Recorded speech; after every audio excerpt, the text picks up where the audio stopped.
Hi, here we are with the Chapter 1 essay. Why do we create monsters? This, of course, is based on Chapter 1 of the Monsters book.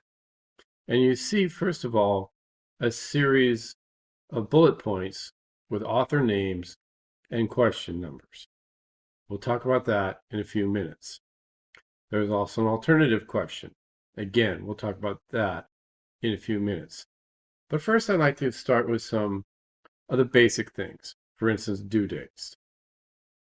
The final draft of the essay is due by Monday, September 28th, 11:59 p.m. Okay, that's when it's got to be turned in to Canvas. Be sure to follow the out-of-class essay guidelines for matters of format and style. Now, the out-of-class essay guidelines are on Canvas in the introduction module. Okay, there's a video that goes with them as well. I highly suggest you read those guidelines carefully and watch the video. Be sure to include a word count at the end of your essay. Nowadays, that's really easy because your computer tells you. Remember, you must meet minimum requirements, including word count, sources, and subject matter. Now, minimum requirements are basic things like word count, sources, and subject matter that are pretty straightforward. But if you ever have any questions, ask. Now, my late policy is simple. I don't take late work.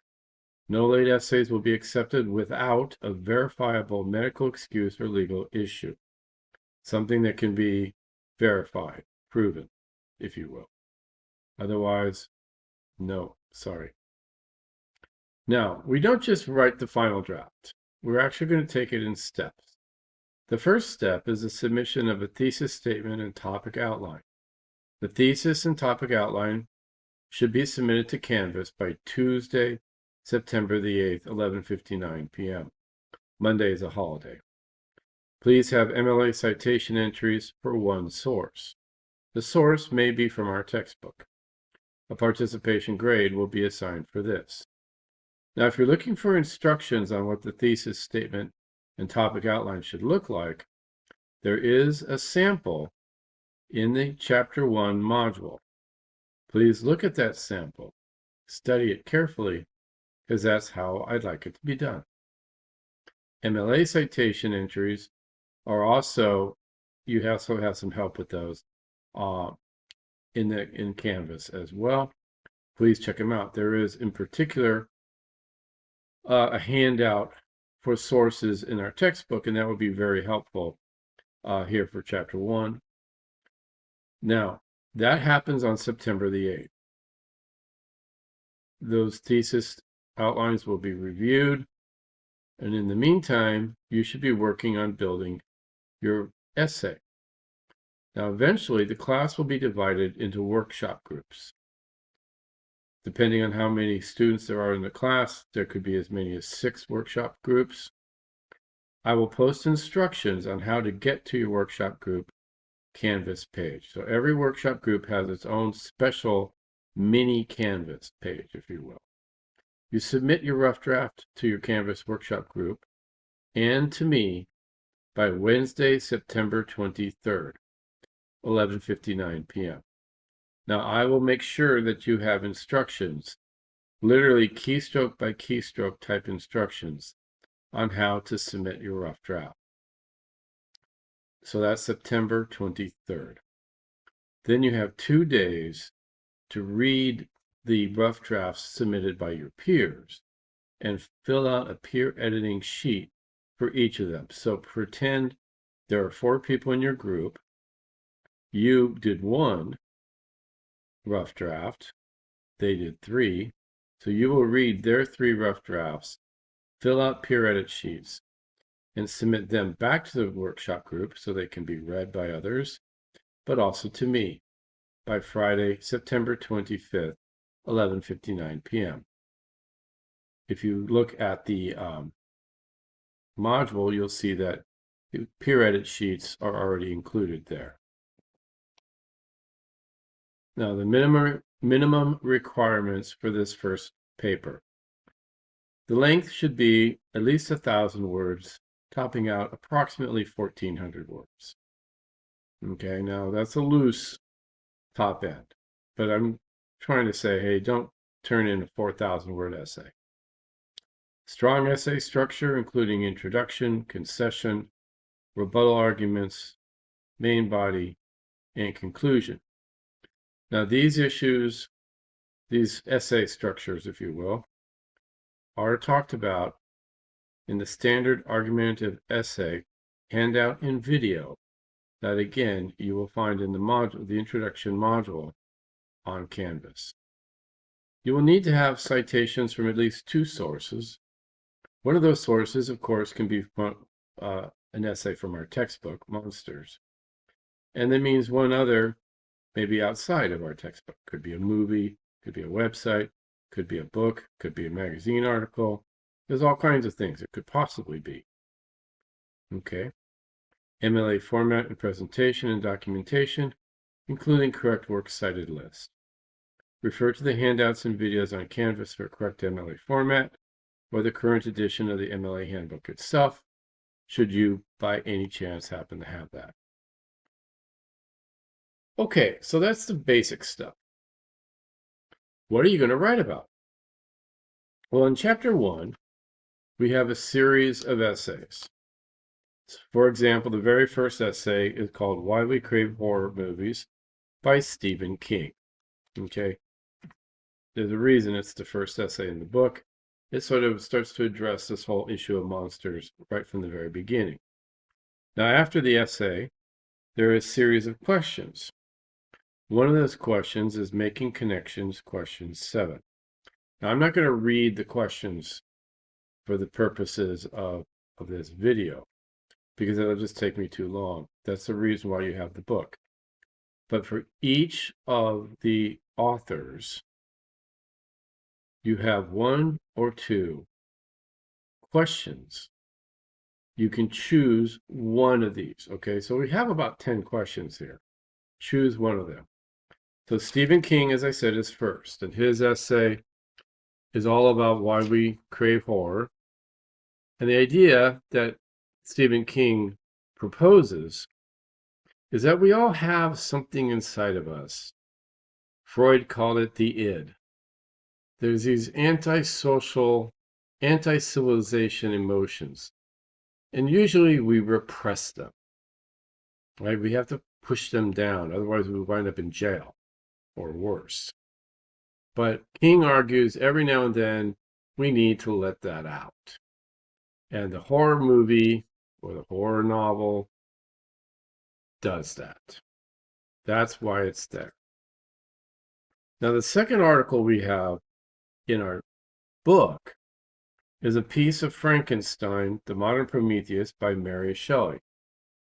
It's the origin scene, if you will. The scene where the creature, not Frankenstein. Frankenstein, remember, is the name of the doctor. The Dr. Frankenstein's creature wakes up. Now, if this is the first time you've ever read Mary Shelley's piece, you might be very shocked. It is very, very different from the original movie made back in the 1930s, where you have the mad scientist screaming, "It's alive, it's alive." He is very triumphant. But Mary Shelley wrote the original. Dr. Frankenstein was horrified by his creation and literally runs away. Now, that's the backdrop for a whole lot of things. Now, we actually don't have a specific question for the Mary Shelley piece, but Conception by Susan Tyler Hitchcock deals with the same story. Susan Tyler Hitchcock talks about how the story of Frankenstein came to be written by Mary Shelley. It's a fascinating piece, this Conception article. And there are 2 articles or 2 questions that you can take a look at. One of the things that maybe you don't know is when Mary Shelley wrote Frankenstein, there was another person. There was a small group of writers. Mary Shelley was one. Her boyfriend, later husband, Percy Bysshe Shelley, a guy named Lord Byron, who at the time was really famous. He was a rock star before there were rock stars. And then there's this guy named John Polidori. And Polidori wrote a story called The Vampire. Now, the vampire is an ancient monster, but Polidori was the first person to write a story in which the vampire creature walks among us as a regular person. In fact, wears tuxedos for breakfast. That's Polidori. Now, a lot of us think of Bram Stoker's Dracula, which is a very important work, but Polidori is decades before Bram Stoker in terms of creating this idea of this new sort of vampire. Speaking of vampires, Del Toro and Hogan talk about why vampires never die. They pick up on this story of Polidori and expand on the idea, the appeal, if you will, of the modern vampire. Klosterman takes on the issue of zombies, very popular these days.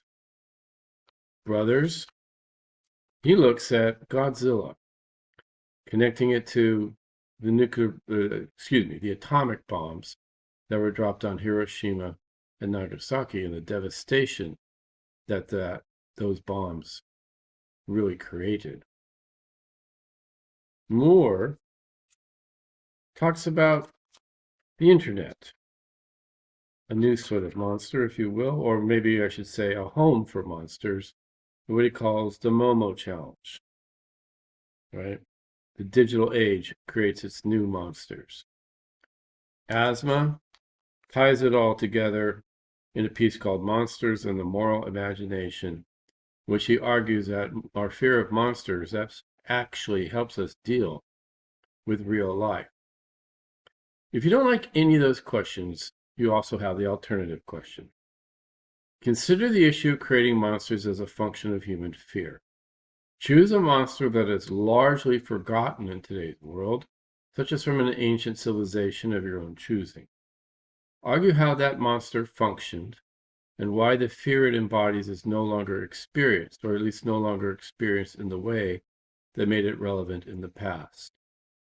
So this is an opportunity for you to investigate a historical monster, if you will, from any particular culture, but one whose time has, shall we say, passed. And I want you to think, why has it passed? Why did that monster essentially go away? Where other monsters, vampires, zombies, werewolves, are still hanging around thousands of years after they're first described. So this is our first assignment. Read through all the articles in chapter 1. Look at all those particular questions. Choose one of these questions as the basis for your assignment. If you don't like any of those, choose the alternative question here.